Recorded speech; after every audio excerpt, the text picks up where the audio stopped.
Ever wake up from one of those weird dreams and you're just like, what was that all about? Oh, absolutely. It turns out there's actually a ton we still don't know about why we dream. So much mystery there. Yeah, but that doesn't mean there aren't some seriously fascinating theories out there, Oh, for sure, yeah. just waiting for us to unpack them. Exactly. So that's what we're doing in this deep dive today. Awesome. We're taking an article from Eurasia Review. Okay.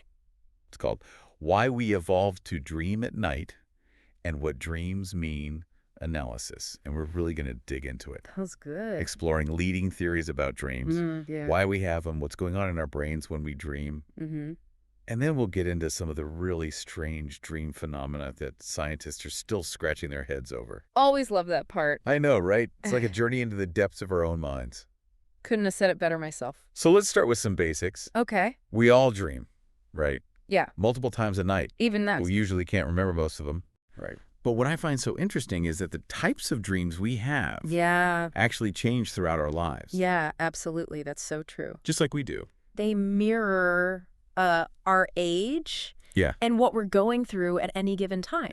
Think back to your teenage years. Oh, yeah? I bet your dreams then were quite different Totally. from the dreams you have now. Oh, 100%.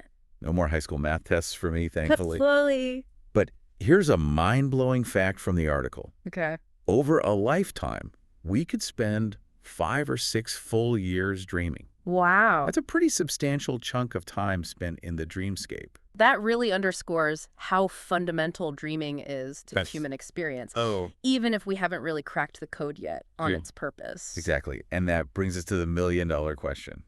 Why do we dream? Right. Of course, there isn't one Yeah. simple, universally accepted answer. Right. But what we do have is a whole spectrum of theories, Oh, yeah. each with its own unique angle. Yes. Which is what makes it so captivating. Okay, let's dive into some of those theories then. Let's do it.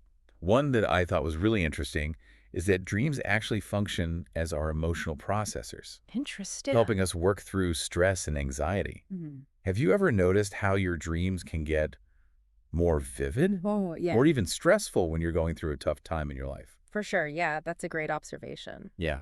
And this theory proposes that it's not a coincidence. Dreams might provide a safe space Okay. for our brains to kind of process these difficult emotions and experiences, you know? Like a form of overnight therapy Yeah, to yeah. help us cope with being awake. It's like our minds are working things out while we sleep. Makes total sense to me. Yeah.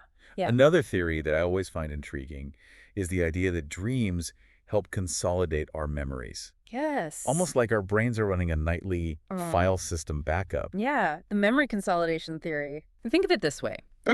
Research has shown that students who dream about a task they learned actually perform better on it the next day.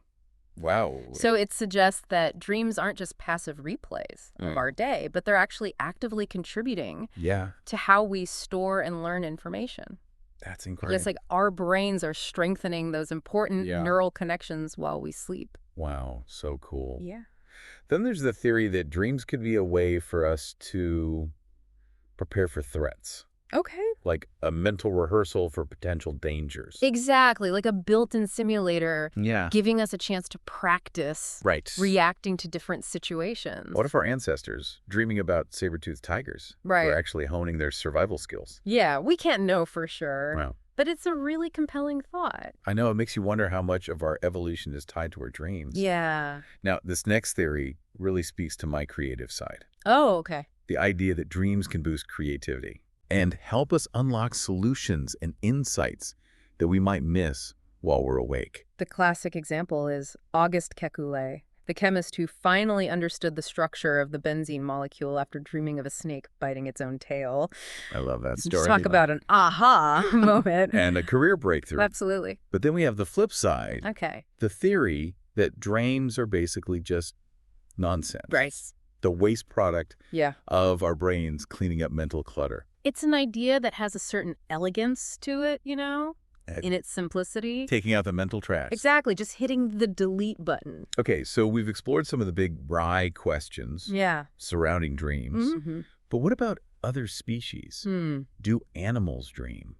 That's a question that raises all sorts of fascinating questions about consciousness Yeah. and whether dreaming is a uniquely human experience. The article suggests there's actually a lot of evidence pointing to the idea that animals do dream, even if we can't, ask them directly. Yeah, we have to rely on observation and draw inferences. Right, like Michel Jouvet's research on Yeah. cats back in the 1960s. Yeah. He found that their brains, while asleep, Yeah. would light up in patterns Right. very similar to when they were actively hunting. Why? Like they were stalking prey in their dreams. That is so cool. Apparently, zebra finches practice their songs while they're asleep. Really? Imagine that. Perfecting your singing while you slumber. Wild. Yeah. There's also evidence suggesting that octopuses might dream. Octopuses. Yeah, based on the way their skin color changes while they're sleeping. Interesting. Makes you wonder if dreaming evolved independently in Yeah. different species, or if it has Yeah. a single ancient origin. It's a question for the ages. Speaking of things we might never know for sure, Right. let's shift gears and talk about REM sleep, Okay. the stage of sleep most closely linked to dreaming. Yeah. What's actually going on in our brains Right. when we enter this phase. Well, REM sleep is where those really strange, fantastical dreams tend to happen. Yeah. Like our brains shift into a completely different mode of operation. So just to help our listeners understand, Sure. we cycle through 5 different stages of sleep Right. throughout the night. Yeah. But REM sleep stands out as the most intriguing when it comes to dreams. Absolutely. During REM, Yeah. our brain activity actually increases. Breathing becomes irregular. Okay. Our eyes dart around under our eyelids. Yeah. And most of our muscles are temporarily paralyzed. It's a bit freaky when you think about it. It's a truly unique state to be in. It is. Yeah. But it's during this stage Yeah. that those vivid, almost cinematic dreams tend to unfold. Right. And since we're on the topic of stories, let's talk about dream interpretation. Okay. People have been trying to decode the meaning of dreams for centuries. Oh, absolutely. Dream interpretation has a long and fascinating history. Oh, yeah. From ancient civilizations to Freud's groundbreaking work to the insights we're getting from modern neuroscience. And even with all that history, there's still this ongoing debate. Do dreams actually hold inherent meaning? Right. Or are they just random neural activity? Yeah, are we just trying to find patterns where none exist? Like trying to read tea leaves in our own minds. Exactly. Okay, I'm ready to get into some of the really peculiar stuff. Okay, I was hoping you'd say that. The intriguing dream phenomena. Yeah. That just makes you wonder what our brains are really up to. Let's dive in. Let's start with color. Okay. Do we all dream in color? Well, studies have shown that people born before color television was widespread are actually more likely to report dreaming in black and white. Oh, wow. Really? It seems that our early visual experiences actually shape the way we dream. That's wild. Okay, what about gender differences in dreams? Okay, well, research suggests that women tend to dream more about children and family, while men's dreams often focus on other themes. That's really interesting. Yeah. And speaking of families, the article mentions that dreams during pregnancy undergo some pretty dramatic shifts.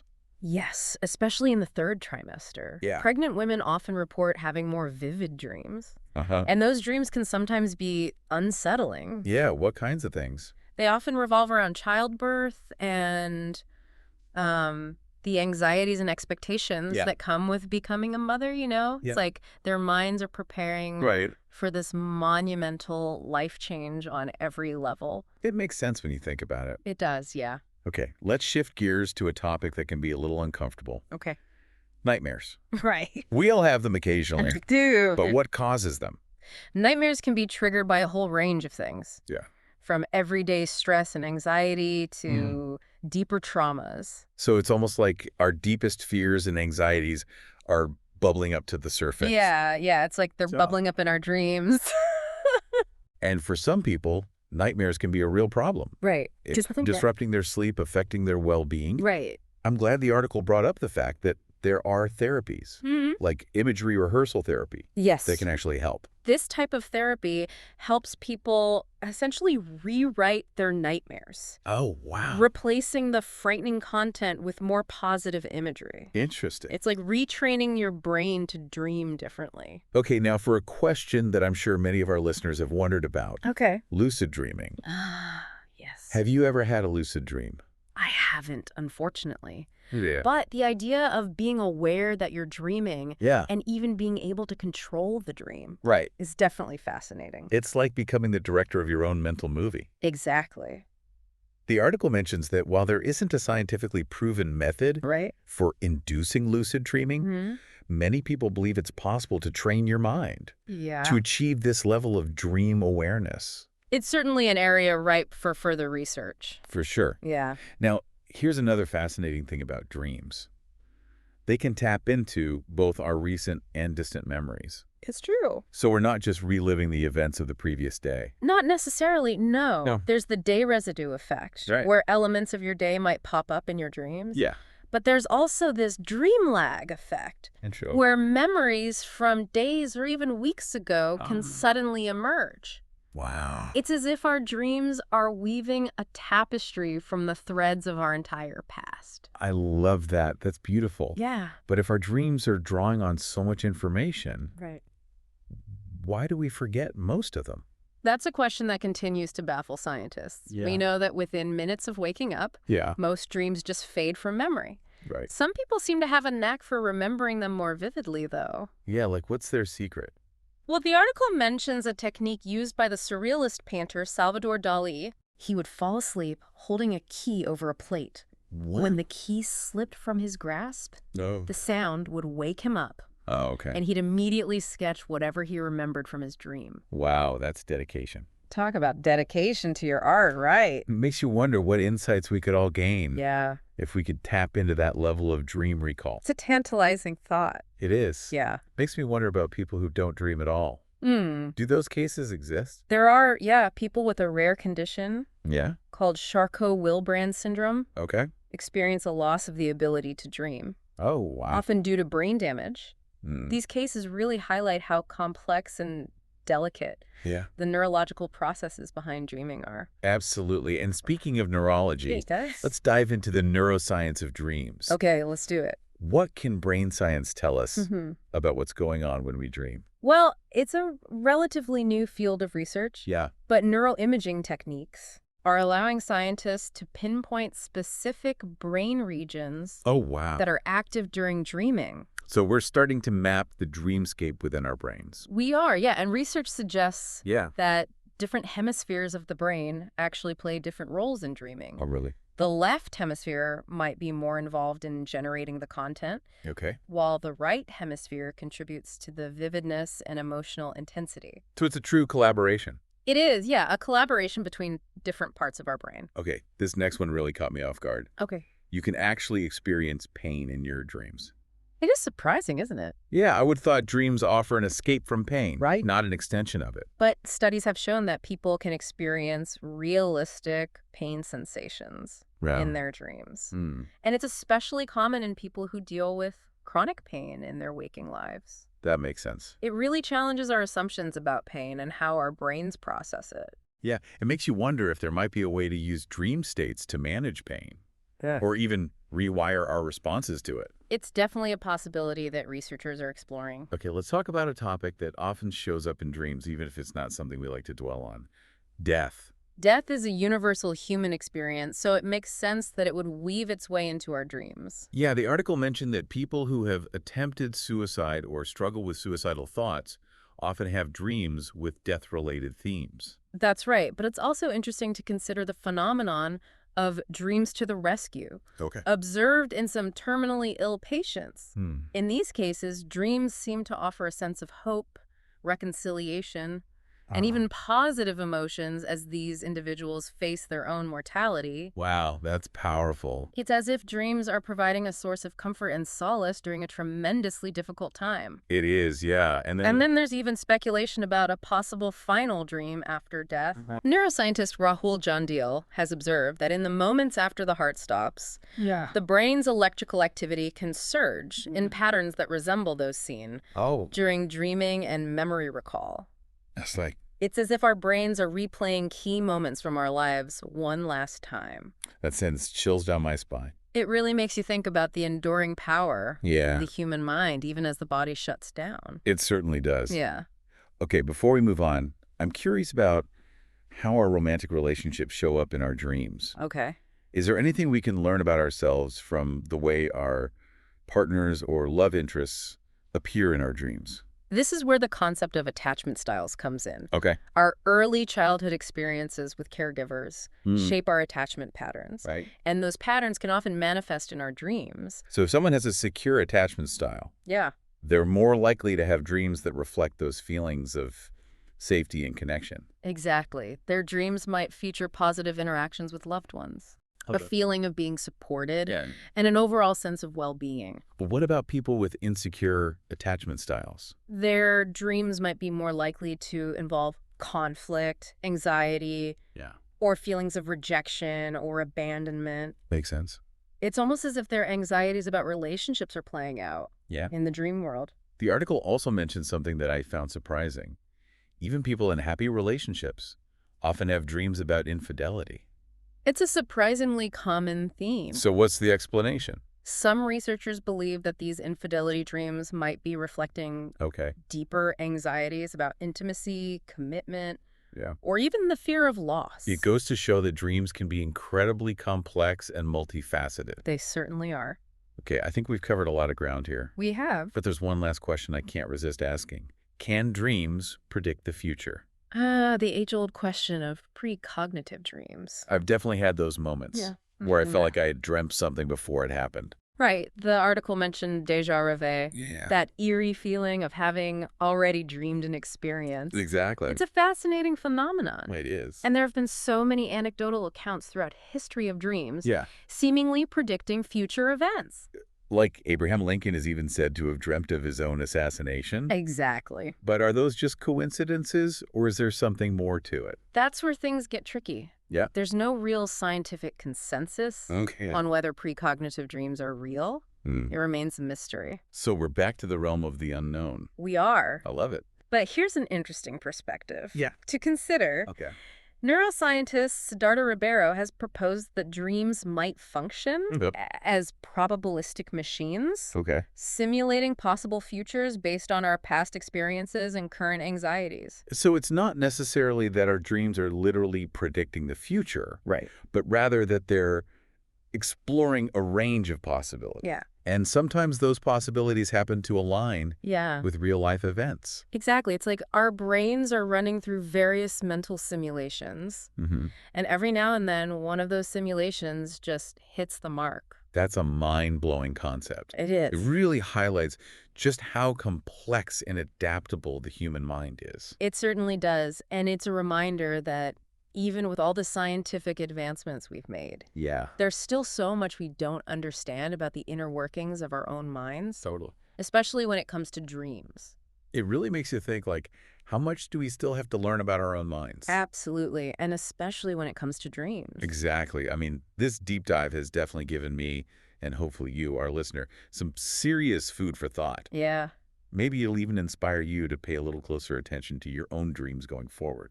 I think that's a wonderful takeaway. Yeah. Perhaps the most important thing is not to get too caught up in trying to interpret every little detail. Instead, approach your dreams with a sense of curiosity and openness. Like a window into your own mind. Exactly, a source of creativity and self-discovery. I love that. Embrace the mystery. Absolutely. The strangeness, the unexpected adventures that unfold in your dreamscape. It's all part of the journey. It is, but let's be realistic. Remembering those dreams can be tough. Oh, yeah, for sure. Do you have any tips for improving dream recall? There are a few strategies you can try. Okay. First, try to establish a consistent sleep schedule. Okay.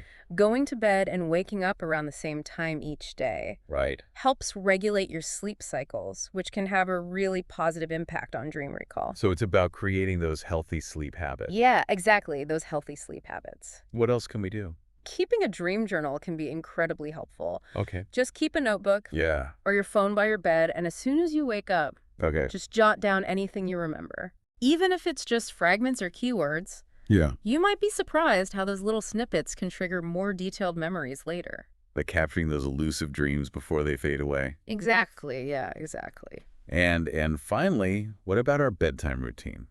Does that play a role? It definitely can. Okay. Avoid screen time in the hour before bed. Okay. Dim the lights, maybe take a warm bath or read a book. Right. Anything that helps you unwind and transition into a peaceful state of mind can make a difference in your dream recall. So it's all about setting the stage for a good night's sleep and a more memorable dreamscape. Precisely. And remember, even if you can't recall every detail, simply making the effort to pay attention to them sends a signal to your subconscious that these nocturnal journeys are important. It's like we're saying, hey, dreams, we're listening. Exactly. And who knows what we might discover when we truly start to listen. That's the exciting part. It is. Yeah, the exciting part. Well, I think that's a perfect note to end on. Great. Thanks for taking this deep dive with me. My pleasure. And sharing all these incredible insights into the world of dreams. It's been fun exploring. It has sweet dreams. Sweet dreams to you too, and to all our listeners out there. I think it's so cool how much our dreams can teach us about ourselves. Yeah, it's like they're giving us these little clues about what's going on beneath the surface. And this deep dive has really been an eye-opener for me. Absolutely. We've covered so much ground. Oh, I know. From those different theories about why we dream to all those fascinating phenomena. Right. And then even the neuroscience behind it all. It's amazing how much research has been done. I know, and yet even after all this exploration, it still feels like there are so many mysteries surrounding dreams. Oh, totally. I mean, the more we learn about dreams, the more we realize how much we still don't know. Right. It's like we're constantly peeling back new layers of the onion. I love that analogy. And there's always another layer underneath. Exactly. And it kind of speaks to the idea that our dreams are a reflection of our own complexity. So where do we go from here? Like, what's the takeaway for our listeners who are, feeling inspired to explore their own dreamscapes? Well, I think the key is to approach your dreams with a sense of curiosity and openness. So not necessarily trying to, overanalyze every little detail. Exactly. More about just observing and noticing. Yeah. Pay attention to the recurring themes, the emotions that come up, the symbols that appear, Your dreams are offering you this glimpse into your subconscious. This world that's rich with symbolism and personal meaning. It's like they're speaking a language. That's a beautiful way to put it. That we can learn to understand. Yeah, the more we listen to that language, the more fluent we become in the language of our own minds. That's amazing. Well, I think that's a perfect note to end on. Yeah, I agree. Thanks so much for taking us on this deep dive into the world of dreams. My pleasure. It's been a fascinating journey. It really has. Sweet dreams. Sweet dreams to you too, and to all our listeners out there. We hope this deep dive has, sparked a sense of wonder and curiosity about your own dream adventures. Absolutely. Until next time, keep exploring. I'll keep that. And keep diving deep.